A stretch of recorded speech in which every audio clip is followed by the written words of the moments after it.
بسم اللہ الرحمن الرحیم۔ مکتوبات امام ربانی مجدد الفسانی شیخ احمد فاروقی سرہندی رحمہ اللہ الباری، مکتوب نمبر 95 95 نمبر مکتوب، دفتر اول، حصہ دوم۔ یہ مکتوب شریف تھوڑا سا مغلق ہے، اس کے لیے مجھے کچھ تمہید کرنے کی ضرورت ہوگی۔ مجدد رحمۃ اللہ تعالیٰ اس مکتوب شریف میں کچھ ایسے اقوال جو مشائخ کی سکریہ اقوال ہے، ان میں سے ایک قول کو جس میں سے مشائخ نے یہ کہا ہوا ہے کہ قلب کی وسعت سے خبر دی ہے کہ قلب کی کتنی وسعت ہے۔ یہ جو ہمارا قلب ہے اس کی وسعت کے بارے میں کچھ مشائخ نے کیا فرمایا ہے کہ یہ قلب اتنا وسیع ہے کہ اگر اس میں سے عرش عظیم الشان اور 7 زمین اور آسمانوں کو اس کی ساحے میں ڈالا جائے تو یہ اس میں ایسے دکھائی دیں گے جیسے 7 سکے کسی صحرا میں پڑے ہوئے۔ آپ یہ تصور کر لیں کہ ان مشائخ کے قول میں سے یہ قول ہے کہ عرش بھی اس میں ایسے چھوٹا دکھائی دے رہا ہے، یعنی قلب کی وسعت سے انہوں نے جو یہ بات کی ہے۔ تو مجدد رحمۃ اللہ تعالی ان کی قول کو پہلے تشریح فرماتے ہیں، ڈیفینیٹ کرتے ہیں، اس کے بعد پھر وہ اس کی صحت اور سقم کو دیکھتے ہیں، اس کے بعد اپنا نظریہ پیش کرتے ہیں اور آپ فرماتے ہیں کہ یہ قول کہ قلب کی وسعت اتنی ہے کہ عرش عظیم الشان اور 7 زمین و آسمان ساحۂ قلب میں بہت چھوٹے نظر آتے ہیں اور قلب کی وسعت اس سے بہت زیادہ ہے، فرماتے یہ قول ان مشائخ نے جو کی ہے اس کی کچھ وجوہات اور تعویلات ہے۔ اور دوسری بات یہ ہے کہ یہ قول انہوں نے عالم سکر میں ادا کی ہے۔ تو مجدد رحمۃ اللہ تعالی اس قول کو تشریح فرما رہے ہیں اور آپ فرماتے ہیں کہ چونکہ یہ قول مشائخ کی یہ عالم سکر کی باتیں ہیں تو آپ فرماتے ہیں کہ صحوہ جو ہے وہ ہر صورت میں سکر سے افضل ہے، صحوہ سکر سے افضل ہے ہمیشہ۔ آپ فرماتے ہیں ان مشائخ نے جو یہ بات کی ہے کہ وسعت قلب کے بارے میں ان کا جو نظریہ ہے جو میں بیان کر چکا ہوں آپ کی خدمت میں، وہ فرماتے ہیں ان کی وجوہ اور تعویل کیا۔ آپ فرماتے ہیں چونکہ انسان جو ہے ایک ایسے نسخہ ہے جو جامع نسخہ ہے کہ جو کچھ بھی موجودات میں ہے وہ اکیلے انسان میں موجود ہے۔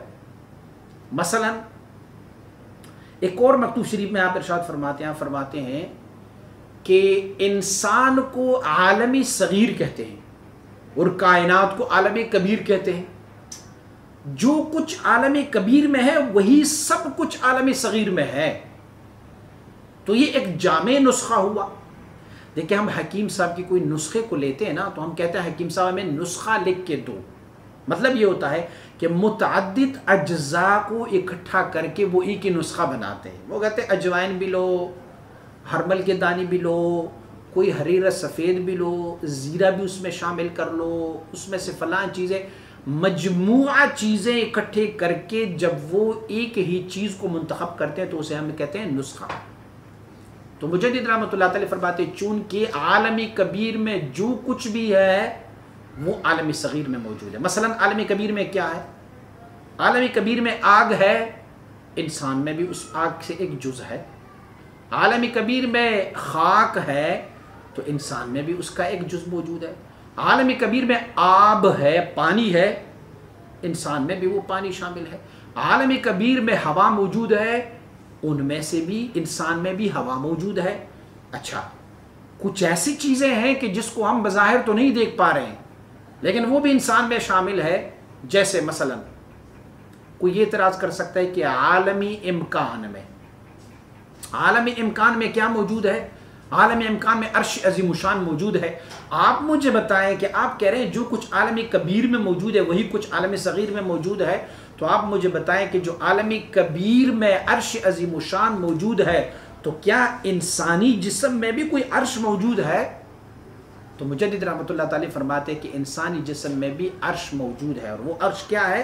فرماتے قلب المؤمن عرش اللہ، مومن کا قلب یہ اللہ رب العزت کا عرش ہے۔ اچھا، عرش کی ذرا آپ یہ تفصیل تو عرش کی دیکھ لیں کہ عرش اللہ رب العزت کا وہ مکانی چیز ہے کہ جو کچھ بھی لامکان سے آتے ہیں پہلے ورود ان کا عرش پہ ہوتا ہے، اس کے بعد عرش سے دوسرے امکانات کی طرف وہ چلا جاتا ہے. یعنی جو بھی حکم الہی آتا ہے وہ سب سے پہلے عرش عظیم الشان پر ہوتا ہے، اور پھر عرش گویا عرش عظیم الشان جو ہے وہ ایک حاجب ہے، ایک رابطہ ہے، ایک برزخ ہے عالمی امکان اور عالمی وجوب کے درمیان. عالمی وجوب اور عالمی امکان کے درمیان ایک برزخ ہے. تو اب انسانی قلب کو ان کو عرش کیوں کہتے ہیں؟ اسی لیے اس کو عرش کہتے ہیں کہ یہ بھی برزخ ہے. اللہ رب العزت کی طرف سے جو انوار و تجلیات کا ورود ہوتا ہے تو وہ لطیفہ قلب پہ ہوتا ہے اکثر و بیشتر. تو لطیفہ قلب کے بعد وہ بقیہ لطائف میں، بقیہ اجزاء میں شامل ہو جاتا ہے. انسان ایک ایسا جامع نسخہ ہے، اور آپ فرماتے ہیں کہ انسان کے پاس ہر عالم امکان میں سے بھی کچھ چیزیں ہیں اور عالمی وجوب میں سے کچھ چیزیں ہیں، لیکن عالمی امکان میں سے ان کو بطریق حقیقت چیزیں موجود ہیں. مثلا عالمی امکان میں نے بتایا کہ آگ ہے، ہوا ہے، پانی ہے، مٹی ہے.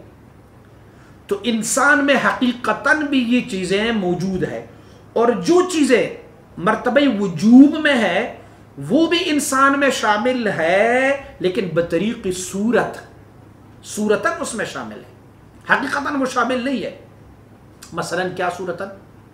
حدیث شریف میں ہے کہ ان اللہ خلق آدم علی صورتہ، اللہ رب العزت نے آدم علیہ نبینا علیہ الصلوۃ والسلام کو اپنی صورت دے کے پیدا فرمایا. کیا یہ ممکن ہے؟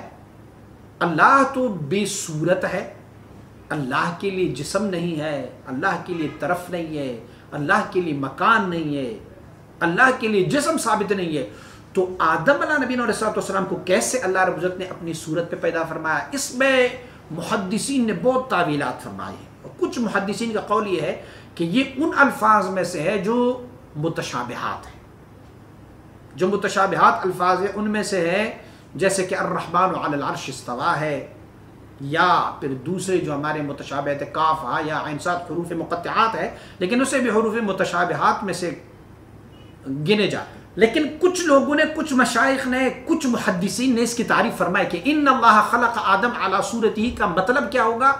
اللہ رب العزت نے کچھ اپنی صفات سیدنا آدم علیہ نبی علیہ الصلوۃ والسلام کو ودیعت اور امانت کر کے رکھے ہیں. تو آپ کو یہ شک ہوگا کہ صفات تو رب باری تعالیٰ کے ہے، الحاد فی ذات یا الحاد فی صفات تو ممنوع ہے. رب کی صفت بندے کی صفت کیسے ہو سکتی ہے؟ تو مطلب اس کا یہ نہیں ہے. مطلب اس کا یہ ہے کہ اللہ رب العزت نے اپنی کچھ صفات اپنے بندے کو عنایت فرمائے ہیں. اللہ کی صفات ابدی ہے، کلی ہے، دائمی ہے، ہمیشہ ہے. وہ اس کی ضد پر اکثر و بیشتر موصوف نہیں ہو سکتے جو صفات ذاتیہ ہے. اور انسان کو جو اپنا صفت عنایت فرماتا ہے اللہ رب العزت، پھر وہ ان کے لیے عطائی ہوگی، جزئی ہے، اور وہ ختم ہونے والا صفت بھی ہو سکتا ہے. مثلا میں کہوں کہ الفاظ مشترکہ اور اوصاف مشترکہ جو بین العبد واللہ ہے، اس میں کیا ہے؟ اس میں سے ایک صفت میں لے لیتا ہوں، صفت علم. اللہ عالم ہے، وہ بندے کو بھی عالم کہا جاتا ہے. اللہ رب العزت جو ہے وہ رؤوف ہے، اللہ نے اپنے حبیب کو بھی رؤوف فرمایا. اللہ رحیم ہے، اپنے بندے کو بھی انہوں نے رحیم فرمایا ہوا ہے. اللہ المتکلم، کلام کرنے والا ہے، بندے کو بھی اللہ کریم نے کلام کرنے والا پیدا فرمایا ہوا. اللہ سمیع ہے، بندے کو بھی سماع عنایت فرمائی ہے. اللہ بصیر ہے، بندے کو بھی بصارت عطا فرمائی. غرض کی کچھ صفات اپنے بندوں کو عنایت فرمائی ہے. تو جب اللہ رب العزت اپنے بندے کو کوئی صفات عنایت فرماتے ہیں تو پھر وہ ان کی ذاتی کلی صفات نہیں ہوتے، بلکہ وہ عطائی اور جزئی صفات ہوتی. ٹھیک ہے، تو اب یہ معلوم ہوا کہ قلب میں کچھ چیزیں عالم امکان کے ہیں اور کچھ چیزیں جو ہے وہ عالمی وجوب کے ہیں. اچھا، عالم وجوب میں قلب پر کیا ہے؟ تو قلب پر اللہ رب العزت کی تجلی ہوتی ہے. تجلی صفات فعلیہ ہوتا ہے قلب پر. اور رب کائنات نے فرمایا لا یسعنی ارضی ولا سمائی ولکن یسعنی قلب عبدی المؤمن. مجھے میری آسمانیں نہیں سما سکتے، میری زمینیں مجھے نہیں سما سکتی، میں اگر سما سکتا ہوں تو کسی مومن کے قلب میں سما سکتا ہوں۔ تو یہ اب عالمی وجوب والی چیزیں ہیں جو انسانی قلب میں آ جاتی ہے۔ تو قلب چونکہ انسان ایک نسخہ جامعہ ہے، تو اس میں سے عالم امکان کی جو چیزیں ہیں وہ حقیقتاً اس میں موجود ہیں۔ مثلا میں نے ڈیفینیٹ کیا کہ آگ ہے، ہوا ہے، پانی اور مٹی ہے، یہ عالمی امکان کی چیزیں یہ حقیقتاً انسان میں موجود ہے۔ اور کچھ چیزیں جو ہے وہ عالمی وجوب کی بھی انسان میں شامل ہے، انسانی قلب میں شامل ہے۔ عالمی وجوب والی چیزیں اللہ رب العزت کے انوار و تجلیات ہے، تجلی صفات فعلیہ ہے، یا اسی طرح لا یسعنی ارضی ولا سمائی ولکن یسعنی قلب عبدی المؤمن۔ تو اب آپ نے دیکھا کہ قلب میں دو چیزیں جمع ہو گئی، عالمی امکان والی چیزیں بھی اور عالمی وجوب والی چیزیں بھی شامل ہوئی۔ تو جب کسی بندے نے اس کو دیکھا، ان کی نظر پڑ گئی اس پر کہ یار قلب کی اتنی وسعت ہے کہ اس میں عالم امکان والی چیزیں بھی موجود ہے، عالم وجوب والی چیزیں بھی موجود ہے اس پہ، تو ان کو یہ معلوم نہیں تھا کہ عالمی وجوب والی چیزیں جو ہے وہ قلب میں صورتاً جمع ہے، وہ حقیقتاً جمع نہیں ہے، بس جسٹ اس نے یہ دیکھا، اور جب دیکھا تو اس نے کہا اللہ یہ جو عرش ہے وہ تو عالم امکان میں ہے۔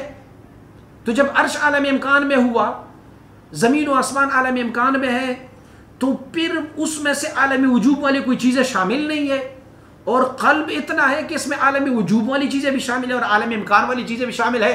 تو انہیں کہا یار اس کو تو بہتری آئی ہے آسمانوں پر اور زمینوں پر، کیونکہ یہ قلب بھی ایسی چیز ہے کہ جس میں سے لا یسعنی ارضی ولا سمائی ولکن یسعنی قلب عبد المؤمن، اللہ رب العزت کہیں اور نہیں سما سکتا اور اس قلب مومن میں سما سکتا ہے۔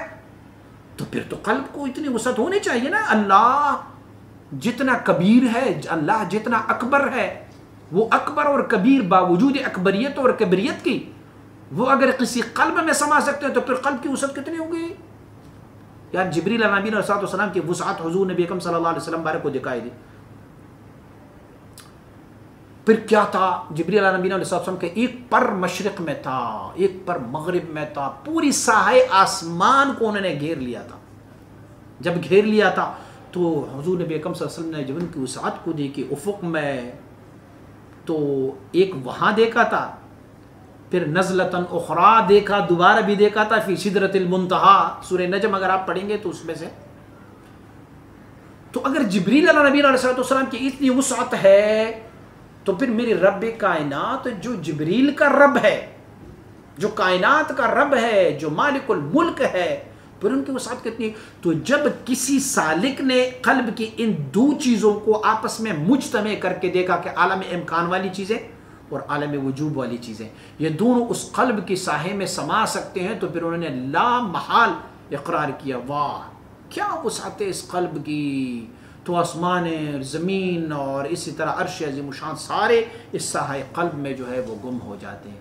لیکن میرے امام کا قول آپ سماعت فرمائیں، مجدد رحمۃ اللہ تعالی فرماتے ہیں ان لوگوں نے جنہوں نے یہ کلام کیا ہوا ہے کہ قلب کی وسعت آسمان اور زمین اور عرش عظیم الشان سے زیادہ ہے، تو انہوں نے اس وجہ سے ان کا قول کیا ہوا ہے۔ وجہ یہ بنی تھی کہ انہوں نے قلب میں دیکھا کہ جامع ہے امکان کی چیزوں کا بھی اور وجوب کی چیزوں کا بھی، لیکن ان کو فرق یہ معلوم نہیں ہو سکا کہ امکانی چیزیں حقیقتاً قلب میں تو جمع ہے، انسان میں تو جمع ہے، آگ ہوا پانی اور مٹی حقیقتاً یہ تو جمع ہے، جو عالمی وجوب والی چیزیں ہیں وہ یہاں پر صورتاً موجود ہے، حقیقتاً کوئی وجود نہیں ہے ان کا۔ کیسے ممکن ہو سکتا ہے کہ اللہ رب العزت ایک بندے کے قلب میں سما جائے؟ یہ تو نہیں ہے، یہ تو ممکن نہیں۔ لیکن دوسری طرف جب ہم دیکھتے ہیں کہ حدیث طیبہ میں ہے کہ لا یسعنی ارضی ولا سمائی ولکن یسعنی قلب عبد المؤمن، تو فرماتے ہیں ان لوگوں نے عالمی سکر میں یہ بات کہی، ان کو حقیقت حال کا پتہ نہیں تھا کہ اللہ کسی چیز میں حلول کرتا ہی نہیں ہے۔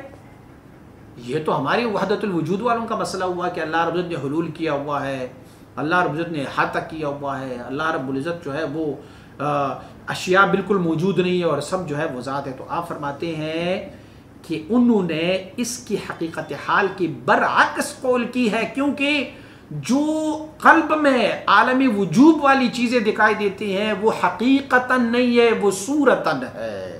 بس یہی مجدد رحمۃ اللہ تعالی ہمیں یہ فرما رہے ہیں۔